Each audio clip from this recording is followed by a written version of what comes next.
Hi, Econ students. I was notified by a student that there's some challenge with the application of measuring opportunity costs, and I realized that it's really a tough concept to apply when you're seeing it in the book for the first time. So I thought I'd offer some assistance. I pulled a few problems from the quizzes and homework for Chapter 1, and I thought I'd go through them, show you how to set them up, and help you to approach them at least. And I'm hoping that this is going to give you a good way to get started. So the first two that I pulled are the same, and I don't know if you would have both of these in a quiz or homework, but I think it's a good idea to go ahead and see how these are solved, and then from there you can pull your answers. So in this one, both of these actually, we're looking at the relationship between brushes and comb production, and we're measuring the opportunity costs of foregone brushes or combs in terms of production of the other good. So again, it's a tough concept, and normally you see it in a production possibilities frontier, but here you're just being asked to measure those costs. So let me walk you through how we can do this. So I'm going to start here with production of combs right here, where I have 0 combs. And let me see if I can find a better color to work with. Maybe that'll work.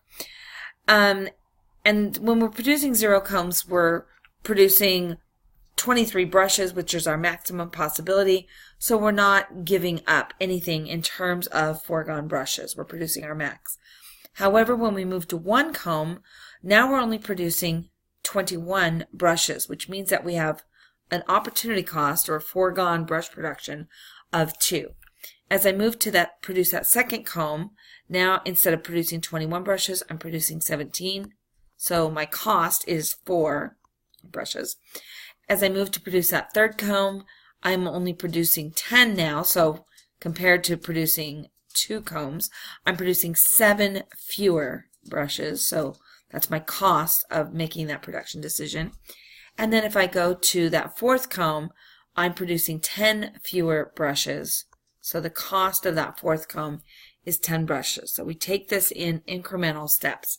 Now when we turn it around, it's a little tougher to see as easily. This one I think is nice and neat and just simple math, or addition really. However, over here we're going to do it a little differently. So we're going to start here with 0 brushes produced, and that means we're giving up 0 combs because we're producing the max number of combs, which is 4. When I go to produce brushes, I'm producing not just 1, but I'm going to produce my first 10 brushes. My first 10 brushes cost me 1 comb. Instead of producing 4, I'm only producing 3. So I'm going to do a little bit of division there. I'm going to say that I give up 1 comb and I gain 10 brushes, which means that for each 1 brush that I produce, I give up 1/10 of a comb. Now when I produce my next 7 brushes, for each additional brush, I give up a portion of a comb because I only lose 1 comb. So I can do the same kind of math there. I can say, well, I lose 1 brush and I lose 1 comb, excuse me, and I gain 7 brushes. And therefore, I'm going to end up with 0.14 being my opportunity cost here.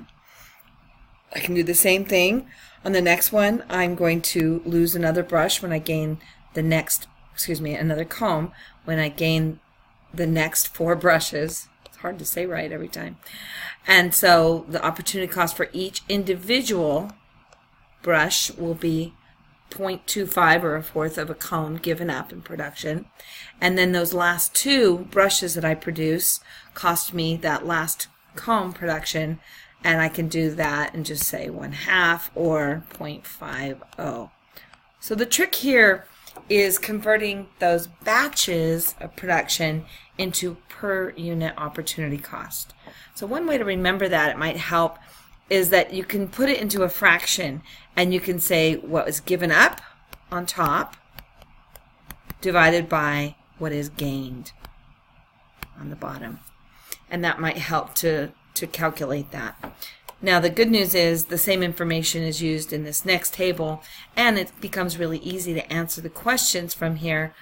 This one, the top one, asks you about in the range of 2 to 3 combs, and that's going to be right here. what's the cost of producing one more comb? So we can see that right there, from 2 to 3, the cost of one more comb is 7 brushes that are given up in foregone production. And then if you look at the next one, it asks about the highest opportunity costs for brushes in terms of combs, and you can just see right here, you can look down the list, and the highest one is the one at the bottom.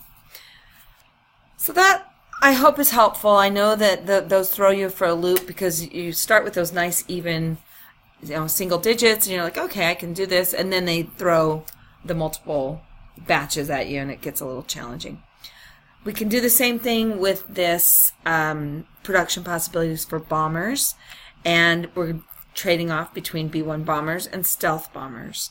And we can do the same thing as far as a calculation of cost for each. And I don't know why that's there. Get rid of that. And so we'll say that to produce that first B-1 bomber, we give up 1 stealth bomber. We can see that very easily because instead of producing 10, we produce 9. And to produce that second B-1 bomber, we're taking this in increments, we give up an additional 2 stealth bombers. And to produce that third B-1 bomber, we give up an additional 3. So those are nice, easy numbers. We're going to have the same challenge on this side because it's not always in increments of 1, but we can do. So let's start at the bottom here with stealth bombers. When we're producing 4 stealth bombers, there's no opportunity cost in terms of B-1 bombers. When we produce an additional 3, each one, well, that total of 3, I should say, costs us 1 stealth bomber. So we'll do the same thing we did before. We'll say 1 is what we give up, and 3 is what we gain. And we can do that, and it becomes 0.33. Then we can say, well, from 7 to 9, we produce an additional 2. Gain that, and over here we give up 1 more stealth bomber, so that's going to become 0.50. And then when we produce that last stealth bomber, now that's nice and easy to read, we give up 1 bomber, right? So 1.0. And then the question becomes easier to answer depending on what question you get. Quizzes and homework change it up a little bit, but you could see each individual cost there. I don't know if you struggled with this type of question at all, but I went ahead and I thought we'd run through one of these. This one is a production possibility schedule with the graph, and it's the basic information is the same. So here we can see that there are trade-offs and opportunity costs, and it's just simply graphed here.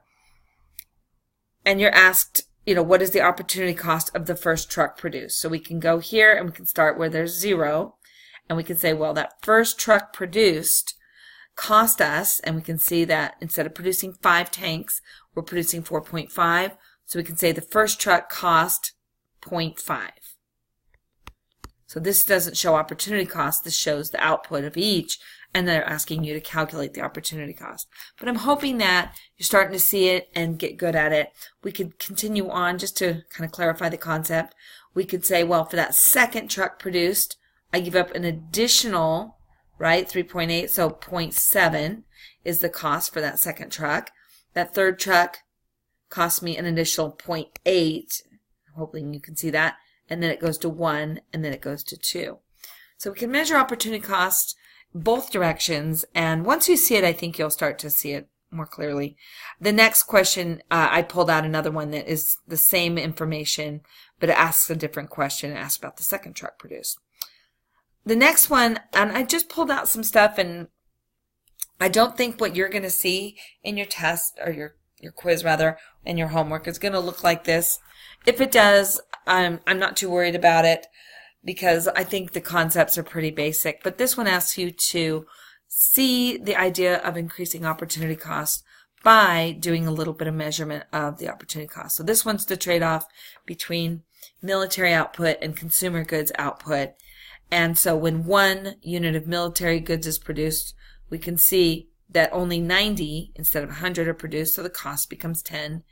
And the additional military output at 2 costs us an additional 15. We're always taking the incremental, and so on and so forth. And if it helps you to look at this and see the answer, that's fine. I'm a big fan of trying it and seeing how you do on your own, and then coming back to this to check and make sure you're getting the concept.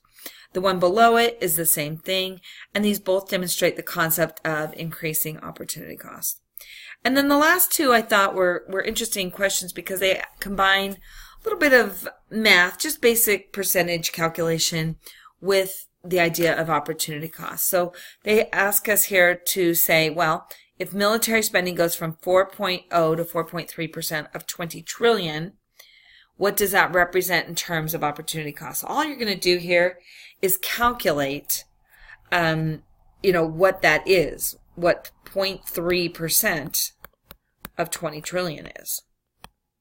So that becomes just a kind of a simple, I think, math calculation. And if you don't know how to set those up, I'm a big fan of using algebra. Take what you do know and just put an X in for what you don't know. So for example, if I want to know what 0.3% of 20 trillion is, I can say 20 trillion times what, and I don't know that value, equals 0.3%. Now watch out, because we got to make sure 0.3% doesn't look like that. It's 0.03, right, when we're doing the math. So watch out for the adding that zero. It's not 3%.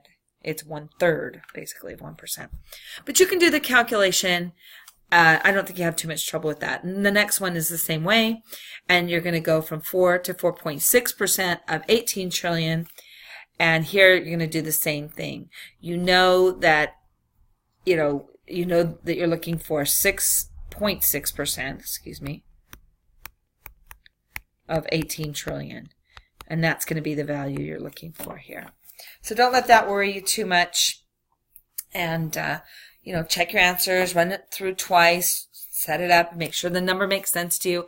And if you're not sure if you've gotten the right number on these, just plug it back in, see if it works. Right? So don't be afraid of a little bit of review of algebra. It's good for you. I'm a big fan in knowing the percentage change formula, and I'll just remind you about that super quick before I sign off here. Percent change is, here it is, and if you've ever had me in class before, you know that I recommend this as a tattoo somewhere on you. But here's how you calculate percent change.